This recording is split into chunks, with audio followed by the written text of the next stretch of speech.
Greetings, ladies and gentlemen, and welcome to this narration of the web series The Nature of Predators. If you are new to the series, there is a playlist listed down below in the description, and as always, I hope that you enjoy. Chapter 120.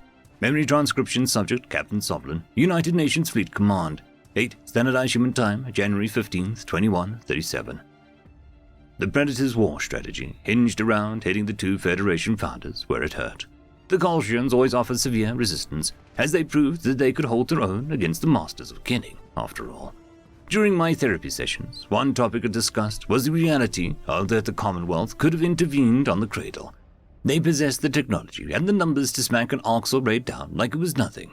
Instead, they'd watched as Gojits were pushed to the precipice of extinction. Had I known about Nikonus's apathetic views of our woes, back when Selene and I visited Alpha, I would have gutted him with my claws then. The Colchians would be more satisfying of the founding duo to combat. I could envision a smug look on their chief's face. However, on an objective level, it was clear-cut which conspirator was the easiest to undermine. The fossil states were the brains of the Empire, and their worlds were ripe for the taking. The fossil and the Colchians disagreed on the handling of humanity's survival, with the states contributing to the ill-fated extermination fleet. Their ships were known for being damage sponges, a more prey-like and displayable attribute than their conspiratorial counterparts. The fossil elders, like the Ambassador Doc, made a grave error of judgment at the summit of humanity. Tipped off about their genocide participation by Earth, the Orcs moved in on their homeworld, Tulsk. The Greys' raid nearly succeeded and was warded off with substantial losses. I'm sure that Tulsk have rebuilt its forces, just as Earth has replaced their army. Still, they've been weakened by the war, while the Colchians have been waiting in the wings. Selene listened astutely as I told her by FTL call link what I was authorized to disclose. So, let me get this straight. You're going to drop into Tulsk's inner orbit within minutes and land solely to access the galactic archives? That is correct, I answered. Humanity can't afford to spare troops on an occupation. They don't bomb civilians either. The goal is to trap the fossil within their own world and cut them off from the galaxy. And they're pulling any crew with training in ground combat from a starship, including you and your human pals. Crewing the ships was equally as difficult as building them, silly. Logistically, we don't want more mouths to feed up here, and we also need men for every battleground and occupation across the galaxy. Silas, Farhul, Malu, ground defenses. If you can hold a gun and keep your wits, you're part of the landing party. Tyler referred to it as being a utility player in a game called baseball, which involves smacking a stone with a metal club. I didn't grasp what he was on about, and I didn't dare to ask.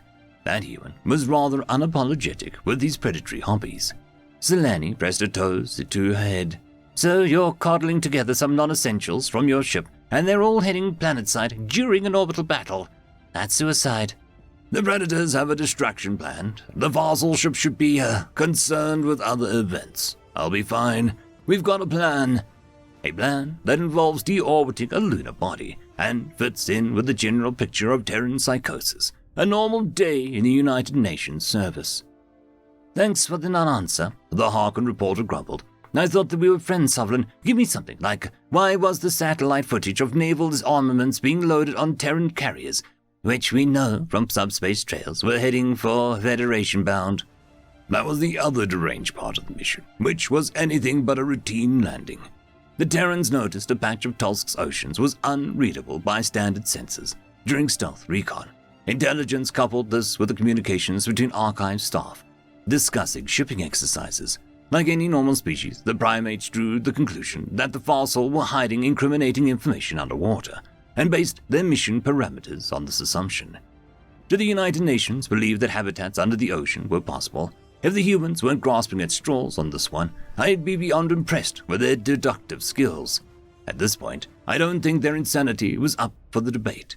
Selene wasn't going to hear the intel that was damaging to their species' reasoning skills from me. Don't pretend that you don't know about the boats, she pressed. What good do these do in an orbital clash? Are you landing by watership? I jabbed a sharp claw at the camera. If you wanted to know that, you'd be here with us. They'd sign off on it, undoubtedly. Believe it or not, humans send reporters with their troops into war zones. I've heard of them. War correspondents covering conflict from the front lines, armed with only a camera. I'm willing to take risks for a scoop, but that's lunacy. I, as a non-human, like to gather my stories in areas without active firefights. These FTL comms saved your ass then. You'd be out of the loop for weeks. I'll keep you informed of the results when the mission is complete. I won't push you more for now. Whatever you find in the archives, I want to be the first to know. I'll see what I can do. So long. My eyes turned to the triangular shuttle waiting in the hangar bay. I was aware that Terrans had a myriad of new contraptions, but this design seemed foolhardy to me. A narrow aerodynamic vehicle was optimal for atmospheric travel. Thankfully, I didn't have to pilot this craft. While it was made to transport crew, it was self-flying. Samantha and Carlos had saved me a seat, while Tyler and Onzo manned what was considered the backup pilot and co-pilot chairs. What I'd been told at the briefing was that we would descend to sea level before transferring to a submarine. My immediate inquiry was if the humans had ever seen a Gojid swim, but they just laughed. The amusement was followed by a patronizing smile and the response of, "That won't be necessary." I swear if the plan is for me to ride on Carlos's back and no one is telling me, I'm going to claw some binocular eyes out. "Hello, Onzo," I recalled Dr. Bahar's advice to be kinder to the primitive in my inner dialogue, rather than regarding him only by his innate ignorance. "Be ready." The Yodel flicked his reddish ears. "I mentioned on shore leave that I wanted to break fossil skulls. They have their paws in every pot, every mind in the Federation. I'm sure as shit ready to fight them." "I'll be honest, I'm a little nervous. Land creatures don't belong sinking into the ocean. I mean, this submarine ship does not float. How do we get back up?" "Same as flying. Air currents versus water currents. You trust human tech, or you don't." "I'm more comfortable in space too, but it's good the Navy is finally going to get a cut of the action. Humanity needs to win on every terrain and theater of war," Carlos growled. "My comments about the space era aged like milk," Samantha griped. "I called a sailor friend of John, of my husband's, obsolete, and now they're airdropping warboats. Just my luck. I'll never hear the end of it if they get a single kill." I gently tapped her hand with my paw. "It might be good for you to reconnect with some of your old friends." "Spare me the kumbaya therapy shit. I mean, good for you, but you don't need to proselytize." Tyler cleared his throat. "Let's keep it professional, people. We're pulling a stealth jump behind each of Tulsa's 4 moons, but we can't get closer than that. Entering real space any second." "As if you're professional," Onzo snorted. "Remind me how many game controllers you've broken. We're so close to kicking these Freddies in the backside, and I need to get this perfect. Are all of you ready?" "I'd like to live to see the Federation fall," Sam sighed. "Ready, sir." "I'd like to live to see the galactic peace," Carlos countered. "Ready here too, sir." Before I could offer my own assent, Tyler raised a hand for silence. The shuttle's digitized replica of the main viewport depicted the shadow of a moon, and a small handful of human carriers snuck through other gravitational hiding spots as well. Launching too soon or too late would result in our demise. We had to wait for the distraction to draw the fossil's attention. I had no idea how humans planned to move the smallest lunar satellite. The fact that we got this close under their noses shows the lasting consequence of the Orcs' attack. The fossil bare-bones defense aren't equipped to catch us in their net. Their outposts with key scanners were picked apart too. The enemy would be alerted to our presence once the Predators made their move to disturb the smallest moon. The target body lagged a short ways behind our satellite Haven's orbit, which meant our carrier could watch the show. Human military affairs always intrigued me, from how they conjured the impossible with every battle. There was thinking outside the box, and then there was ignoring the box's existence altogether.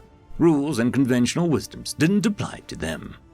Our viewport plucked stills of box-shaped human craft. In real time, there were blurs that accelerated from behind the target moon's shadow. That energy expenditure definitely caught the fossil's eyes.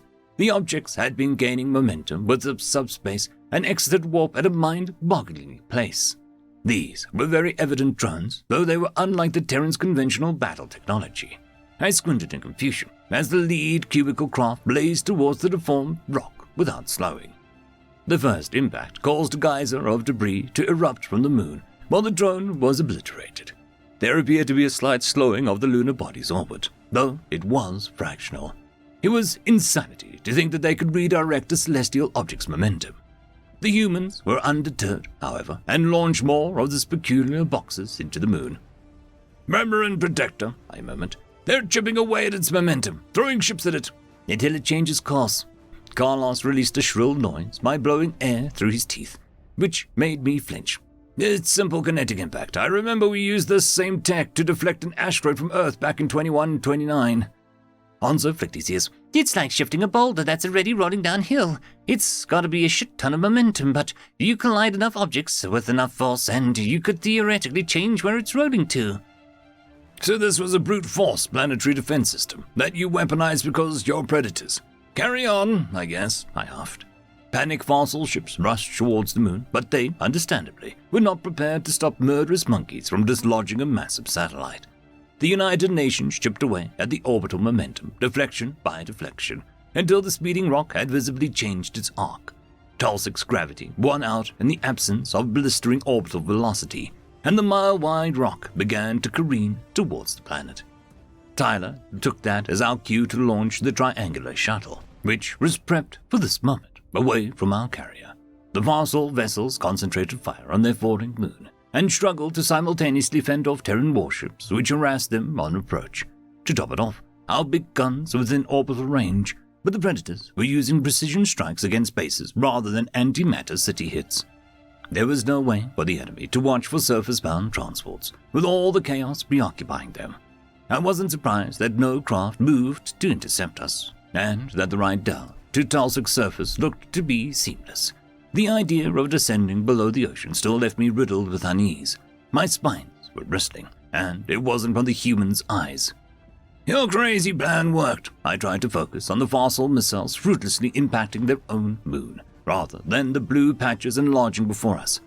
I'd love to have had the ears inside the enemy ships. They don't even know what hit them. Ah, yes. Doesn't it suck when your moon becomes a meteor with a few love taps? Sam snickered. Tyler allowed himself an amused snort. Yeah, I hate that when that happens. Really ruins your day. We breached the atmosphere in graceful flight, with flaming resistance enveloping our ship outside. The battle overhead receded into the background. It wasn't our job to spectate the fossil's moon's fate. Our shuttle's autopilot had everything under control, throttling through the outer bands of a foreign world. It slowed our pace to a manageable glide. Once the sparkling ocean grew nearer, water stretched as far as the eye could see, even from hundreds of meters up. There was nowhere to land that I could make out, and the ropes and parachutes at the rear of the aircraft pushed a suggestion into my brain. What if the plan was for us to jump or rappel from the aircraft onto a submarine's hull? Where were the submersibles anyway? Had their airdrop not preceded us as planned? My claws wrapped around the harness tighter. Everything that could go wrong was at the forefront of my mind. We're slowing down, but not fast enough. Something must be off with the computer. We're going to slam belly first into the water, not hover. The humans weren't panicking, so I tried to convince myself that those thoughts were my fear speaking. However, the choppiness of the waves was visible, and I saw no way to stop in time. At least, not without inertial dampener's failure, and the death of us all. My remaining spines were trying to escape from my back. I was almost ready to scream to brace for impact. A mechanism shifted in the shuttle's belly, and it was then that I suspected that we were gliding for a landing. We touched the surface of the water, but instead of sinking, we bubbled gently, like a leaf. Our support splashed in the water and slowed, while balancing atop the waves, like it was nothing. I breathed an uneasy sigh of relief, grateful that I had kept my mouth shut amid the humans' composure. The Predators always had wild plans, like plunking an airworthy craft into desolate seas. We were out of the proverbial burrows. Then, without warning, the floats gave out, dropping all support from the triangular craft. Primal terror gnawed at my heart as our ship started to sink. End of chapter. I would quickly like to thank our Tier 5 patrons, Dragzoon W.R.E, Quantum Wednesday, Ambrose Cattell, Lord Ashrakal, Bushmaster 177, Casper Arnholtz, Cam Maxwell, and Arcadian. Thank you very much.